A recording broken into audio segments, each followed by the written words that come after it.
mungkin negara dunia ketiga, jadi nggak mungkin negara berkembang, jadi nggak mungkin negara-negara yang baru merdeka tidak tergantung kepada teknologi. Tidak mungkin, oh mereka bangun nggak ada teknologi, isok tak? Kita ceritanya konsep itu nyambung kan? Ya kalau nanti kita kuliah metode perbandingan politik selanjutnya nyambung. Jadi perkembangan dari konsep globalisasi itu sebenarnya dianggap sebagai istilah yang netral. Global, kan saya kenal nonton bukunya ini The World System Theory. Ini tahu Boros itu sudah tak tugasi, gitu kata Amerika, sudah tak tugasi kan buat jadi buku wajib di orang-orang yang mau sekolah di Amerika. Sama dengan jadi buku wajib kita harus baca bukunya Tarkov Parson. Sama. Ini di ekonomi, Tarkov Parson bidang sosial. Ditugasi, dipakai semua dalam teori-teori di kampus-kampus seluruh dunia. Karena Indonesia semua kampus menggunakan itu. Namanya adalah ini struktural fungsional. Di luar ini adalah maksud, dikunci gitu. Padahal belum tentu. Belum tentu. Maka dulu kan pembagian dunia kan jelas blok barat, blok timur. Timur di Biauya sebagai komunis sosialis, barat adalah kapitalis liberal. Udah gitu aja. Jerman timur, Jerman barat, bela-belain sosialis, sama menggunakan teknologi. Jadi nggak mungkin negara dunia ketiga, jadi nggak mungkin negara berkembang, jadi nggak mungkin negara-negara yang baru merdeka tidak tergantung kepada teknologi. Tidak mungkin, oh mereka bangun nggak ada teknologi, isok tak? Mereka nggak ada teknologi, isok tak SDM-nya, nggak ada teknologi, ada kan modalnya. Jadi butuh modal, teknologi, terakhir adalah SDM. Masa itu semua orang-orang perguruan tinggi disekolahkan, mau milih Jerman, mau milih Timur atau Barat, gratis. Gak perlu TOEFL, gak perlu IELTS, gak perlu yang lain. Tahun 60 sampai 7 bulan. Semua, TNI, ABRI, sama sipil. Sekolahkan. Nanti kelacak. Yang blok USSR, Timur, Sosialis Komunis, plus Liberal Barat, Amerika. Semua orang disekolahkan ke Amerika. Untuk mempelajari teorinya Talcott Parson tentang struktural fungsional yang disebut adaptation goal attainment trust ini. Kalau kamu pembangunan ada orang yang demo, tangkap kok, penjarakan, habisi. Ini clear ya. Jadi globalisasi itu sebenarnya apa? Dari dulu sudah globalisasi.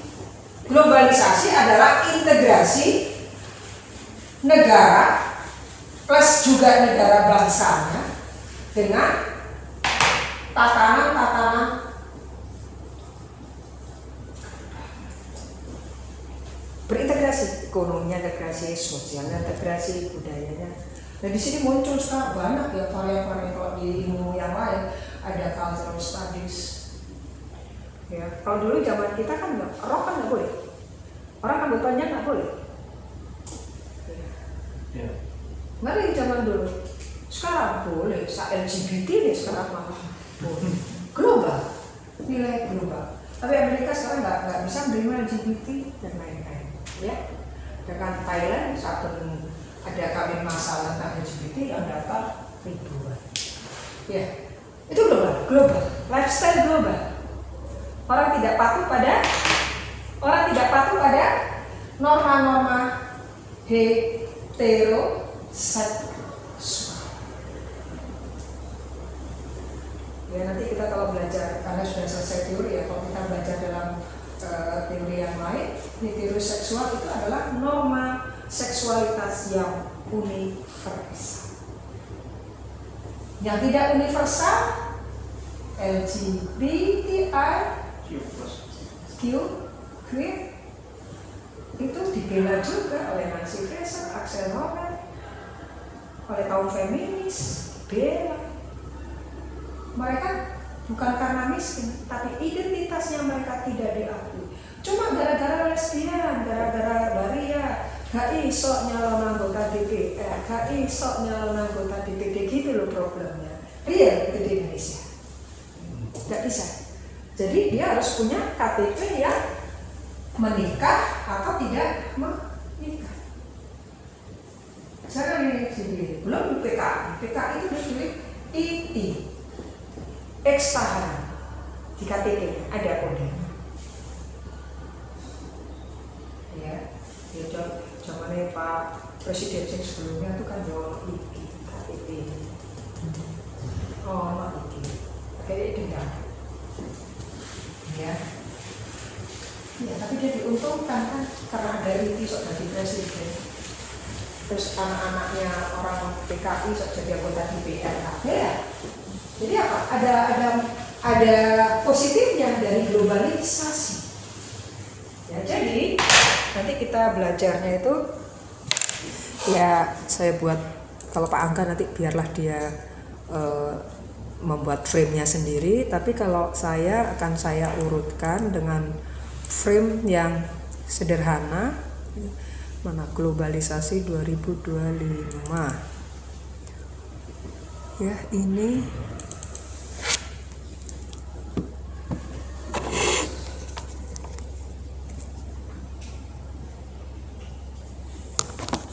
yang soal kami yang ini ya betul. Oh ya. Jadi yang saya bahas pertama adalah globalisasi pertemuan ini pengantar aja ya. Globalisasi, lalu kita besok masuk globalisasi pertemuan pertama, kedua globalisasi plus demokrasi. Apakah memang negara itu harus demokrasi untuk bisa globalisasi, menjalankan nilai-nilai global, ya, seperti perdagangan bebas, pelayanan oleh swasta, privatisasi dan sebagainya. Yang ketiga kita masuk langsung ketiga, globalisasi, demokrasi dan desentralisasi. Yang desentralisasi saya akan posisikan di sini, kebijakan desentralisasi.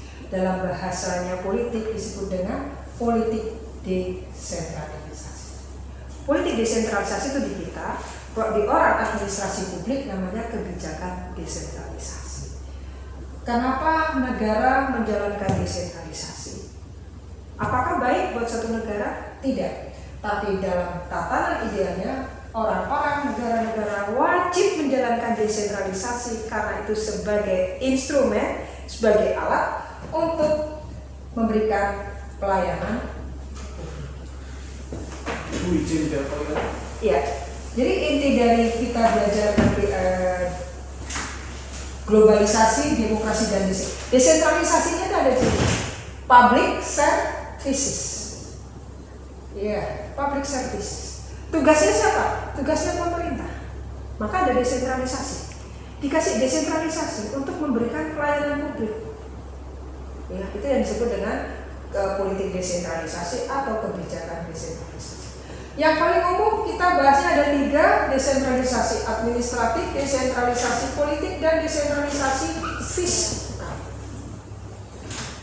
Ada yang kasih tahu lagi desentralisasi ekonomi atau desentralisasi pasar ada.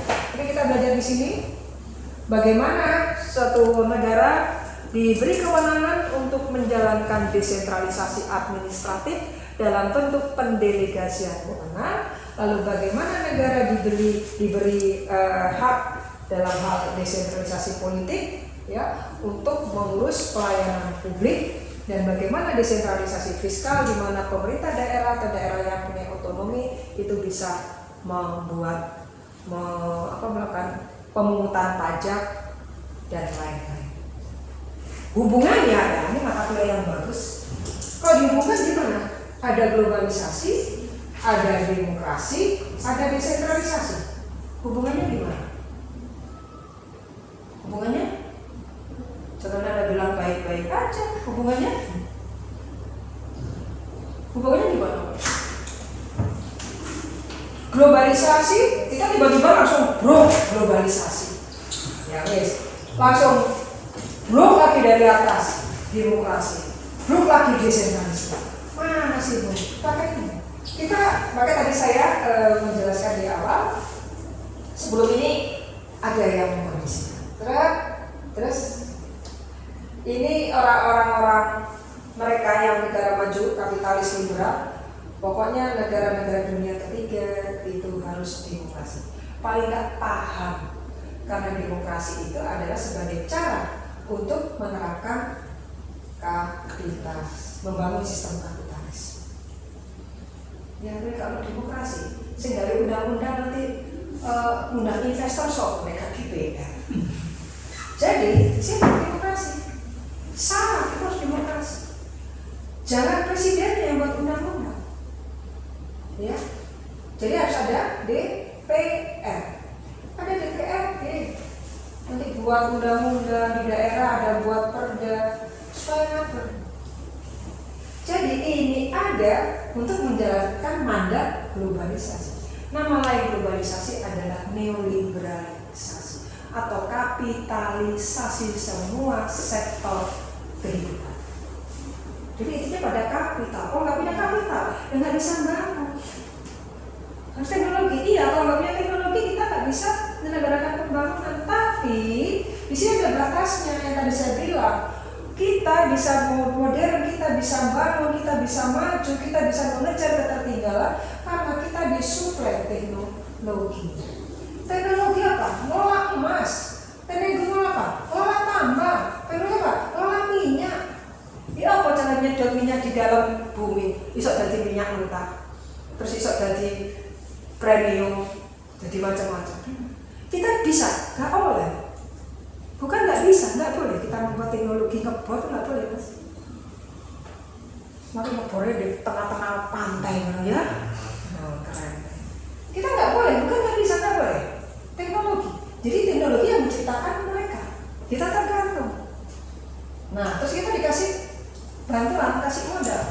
Kamu tak kasih, tak pinjami teknologi, kamu tak pinjami SDM-nya, kamu tak pinjami uangnya. Mau. Siapa yang koordinator? Buat dari tahun 7 bulan muncul untuk mendukung. Jadi gila ya, mereka tuh perangkatnya siap ya. Sak uang-uangnya, sak tenaga ahlinya, sak konsultannya, World Bank ada di semua negara seluruh dunia.